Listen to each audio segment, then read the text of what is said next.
Bonjour Nadège, votre naturopathe. Aujourd'hui, on va parler du syndrome de fatigue chronique, qui malheureusement aujourd'hui est plus connu, en tout cas plus souvent appelé dépression.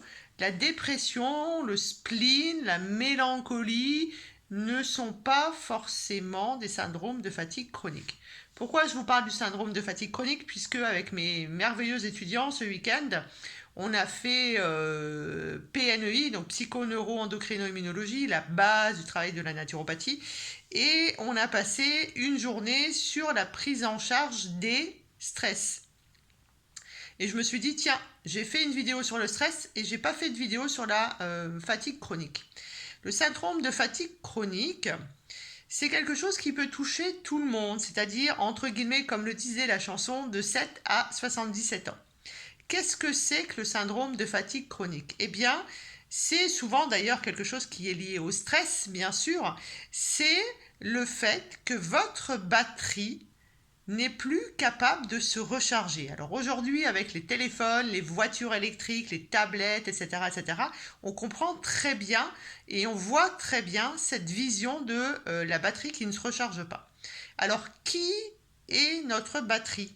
Eh bien, notre batterie, c'est ce qu'on appelle la force vitale en naturopathie, c'est-à-dire le système endocrinien et le système nerveux. Et les deux-là sont très fortement liés et vont avoir des conséquences sur le système immunitaire, puisque justement on parle aujourd'hui, lorsqu'on est un naturopathe et qu'on continue de se former comme le veut entre guillemets notre code de déontologie, eh bien on parle de PNEI, psyché, neuro, endocrino, immunité. Alors, force vitale, système nerveux, système endocrinien. Système nerveux, vous vous souvenez, c'est donc notre caboche, c'est le cerveau, c'est l'encéphale et toutes les différentes parties de notre encéphale. C'est la moelle épinière et puis, pour les puristes, c'est aussi le liquide céphalo-rachidien.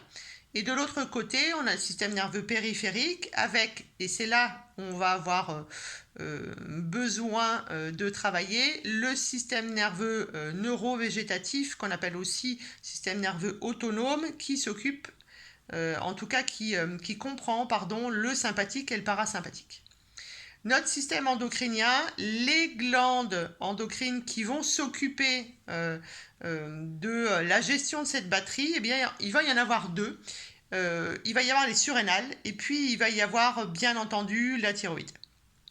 Alors, qu'est-ce qui se passe physiologiquement dans notre fatigue chronique, ce syndrome, ce symptôme, vous l'appelez comme vous voulez, puisque en fonction des personnes, il peut y avoir un ensemble de symptômes qui vont donner un syndrome. Ça, c'est le côté médical qui parle.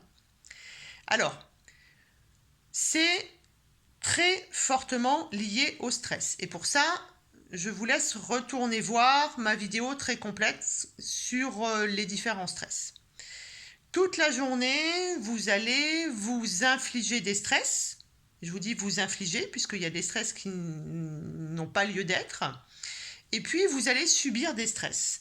Des stress qui sont liés à votre vie professionnelle, à votre vie privée, au fait que vous ayez des enfants, pas des enfants, que vous habitiez à la campagne, à la ville, que vous soyez tributaire des transports en commun, que vous ayez des problèmes d'argent, que vous ayez des problèmes de famille, etc., etc., etc.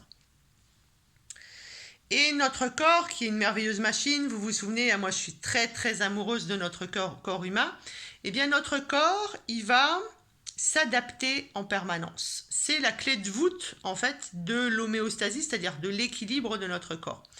Et on s'adapte, on s'adapte, on s'adapte, on s'adapte. Qui est la glande de l'adaptation? Ce sont, qui sont d'ailleurs, pardon, excusez-moi, la glande de l'adaptation. Les glandes de l'adaptation, ce sont les surrénales. En fait, à chaque fois qu'on va s'adapter, on va d'abord sécréter, entre guillemets, une hormone et un neurotransmetteur qui s'appelle l'adrénaline. Le système nerveux va sécréter le neurotransmetteur adrénaline et noradrénaline lorsqu'on va avoir un stress aigu. Et puis lorsqu'on va répéter ces stress aigus, on va sécréter de l'adrénaline et la noradrénaline. Alors l'adrénaline et la noradrénaline, ce sont tout d'abord, donc dans le cas des neurotransmetteurs, quelque chose qui va durer à peu près 3 minutes dans notre corps. Si le stress dure plus que 3 minutes, ça va être le cortisol qui va prendre le relais. voir les surrénales et la partie cortico-surrénale, c'est-à-dire celle qui est autour des surrénales. Les surrénales sont les glandes qui sont au-dessus des reins. Elles sont toutes petites, mais elles font un travail de dingue. Et donc, la cortico-surrénale va sécréter, elle sécrète plusieurs sortes d'hormones. Elle va sécréter des glucocorticoïdes, c'est une grosse famille d'hormones dont on va avoir la plus connue et celle qui est la plus sécrétée, le fameux cortisol. Et puis la médulo-surrénale, donc milieu de la surrénale, va sécréter adrénaline et noradrénaline. Donc sur un stress aigu, sur un stress qui ne dure pas longtemps en plus, eh bien on va sécréter par le biais des neurotransmetteurs adrénaline, noradrénaline, par le biais des médulo-surrénales, de l'adrénaline ou de la noradrénaline. Ces deux-là, tout de suite, je vous le dis, notamment le neurotransmetteur, vont venir d'un acide aminé essentiel qui s'appelle la phénylalanine. Ça veut donc dire qu'il va falloir manger des protes, animales ou végétales. Là aussi, aucun jugement là-dessus. En tout cas, si vous voulez avoir des neurotransmetteurs qui vous aident à gérer le stress aigu et en tout cas au début à vous aider à vous adapter, eh bien il faudra manger des protes. Et puis si votre stress aigu continue, c'est-à-dire tous les jours vous avez plein de petits stress aigus, au bout d'un moment vous n'allez plus avoir d'adrénaline, qui va prendre le relais, ça va être le cortisol. Et vous allez augmenter votre consommation de cortisol au fur et à mesure de la journée et au fur et à mesure des différents stress que vous vous imposez ou que on vous impose. Le cortisol, c'est une hormone qui est indispensable à la vie. Donc on ne doit pas ne pas avoir de cortisol. Il nous faut du cortisol. On ne va pas lutter contre le cortisol. On en a besoin. Comme l'adrénaline d'ailleurs. Hein, le stress aigu qui sécrète de l'adrénaline, il est là pour nous sauver la vie. On en a absolument besoin. Donc on ne lutte pas contre le stress aigu non plus. Quand on est beaucoup trop en parasympathique, c'est-à-dire qu'on est complètement indifférent à tout ce qui se passe à l'extérieur, on peut être un danger. Et on est souvent un danger pour les autres et pour soi-même. Donc on ne peut pas être en parasympathicotonie, entre guillemets. On doit être en équilibre, vous vous souvenez, en homéostasie. Donc lorsque je suis en stress chronique, mon corps va s'adapter et je vais sécréter d'abord de l'adrénaline, puis le relais sera pris par du cortisol. Et là aussi, j'ai une batterie, j'ai une réserve, j'ai une force vitale, j'ai une manière de vivre, j'ai une manière de dormir, j'ai une manière de respirer, j'ai une manière de manger, etc., etc. Et puis je viens d'une certaine constitution, d'un certain tempérament, et je vais pouvoir m'adapter comme ça pendant très très très très très longtemps, ou pendant peu de temps en fonction du tempérament que je suis. Au bout d'un moment, et c'est là que je veux en venir, c'est que vous allez toujours avoir du cortisol. Sauf que ce cortisol, il ne va pas être là au moment où il doit être là. C'est-à-dire que par exemple, vous allez avoir du mal à vous lever le matin parce que justement vous n'avez plus le cortisol, c'est le cortisol qui vous fait ouvrir les yeux le matin, et vous allez plutôt être fatigué vers 17h, alors que c'est normalement un pic de cortisol, là vous ne l'aurez pas non plus, et vous allez avoir un pic de cortisol le soir, et ça va vous empêcher d'aller dormir. Alors que justement, lorsque on est en stress chronique, qu'on s'adapte en permanence, on va avoir besoin d'un sommeil réparateur, récupérateur.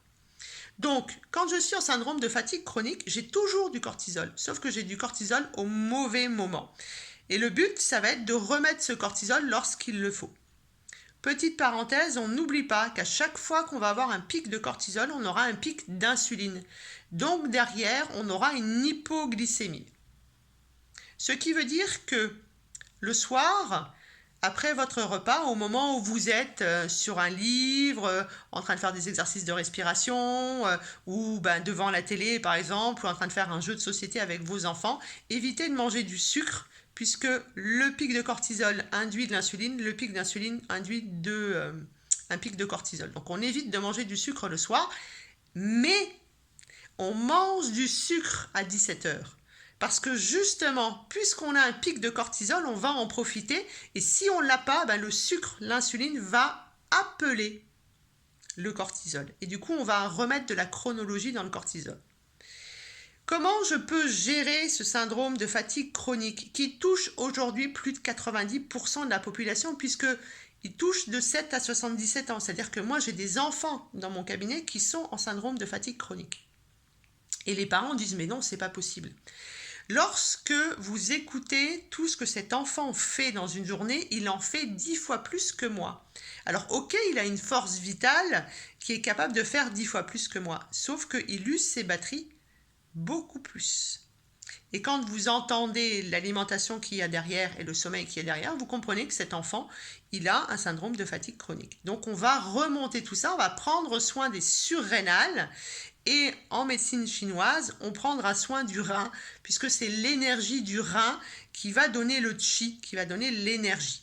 Et si les surrénales sont sur les reins, entre guillemets, c'est certainement pas par hasard. Alors comment on va faire pour travailler sur ce syndrome de fatigue chronique, puisque c'est ça qui est intéressant en fait? Eh bien déjà, on va avoir un sommeil réparateur et régénérateur. Donc on va aller se coucher avant 22 heures en mettant en place ce qu'on appelle des rituels. Enfin, en tout cas, on appelle ça comme ça chez les enfants. Ben, on va faire la même chose. Qu'on ait 7 ou 77 ans, on va mettre des rituels en place pour appeler le sommeil et suivre le sommeil. Pour ça, je vous laisse aller regarder la vidéo. Ensuite, on peut travailler sur les points, par exemple, du méridien des reins. Le premier qui est le plus connu, c'est un point sous la voûte plantaire. Et puis, il y en a un qui est au niveau de la malléole interne, par exemple. Donc, c'est R1 et R3. Et si vous travaillez là-dessus, vous allez aider à remettre en route l'énergie. On peut travailler avec un champignon, 2 champignons d'ailleurs, le reishi et le cordyceps. Alors encore plus le cordyceps puisque c'est celui qui va s'occuper de l'énergie du rein en médecine chinoise. Néanmoins, le reishi, qu'on appelle aussi Ganoderma, est un super champignon pour le syndrome de fatigue chronique. On peut, si on préfère utiliser les huiles essentielles, utiliser une huile essentielle qui s'appelle épinette noire, qu'on va en fait diluer dans du bon gras et on va les frotter justement au niveau des reins et on fera plutôt ça le matin puisque si vous avez bien suivi, le matin je n'ai plus de cortisol donc je veux en amener, eh bien je me fais un petit massage. Ne faites pas ça le soir, ça va vous empêcher de dormir. Il y a aussi bien entendu la respiration puisque le but ça va être de mettre en homéostasie, en équilibre le sympathique et le parasympathique pour arrêter de tirer sur la batterie. En tout cas de pouvoir la recharger. Pour ça, rien de mieux que ce que nous a appris Monsieur OR, c'est-à-dire la cohérence cardiaque, 3, 6, 5, 3 fois par jour, 6 mouvements, 5 minutes. Et là, vous êtes au top, vous êtes en cohérence entre votre cœur et vos poumons. Et donc, vous allez ralentir, mettre à l'équilibre votre cœur, puisque je ne sais pas si vous le savez, mais le cœur ne fonctionne pas à X battements en minute en permanence. C'est-à-dire que votre cœur s'adapte en permanence sur ce que vous faites. Là, je suis en train de vous parler, je suis assise de manière agréable, je n'utilise pas beaucoup la fréquence cardiaque. Si je me lève, si je vais là, dans quelques minutes, je vais aller au yoga, je vais utiliser mon cœur un peu plus. Donc le rythme du cœur, il s'adapte en fait à votre activité.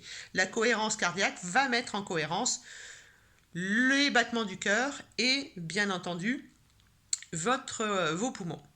Dans l'alimentation, eh bien, comme on est sur les corticosurrénales, comme on est sur les glucocorticoïdes, comme on est sur toutes ces hormones qui sont sécrétées par les surrénales, on peut favoriser, attention, sauf si vous avez des problèmes cardiaques, puis de toute façon, vous le savez, à chaque fois que je donne un conseil, pensez à demander conseil justement. Je fais des généralités, faites attention si vous avez des soucis de santé.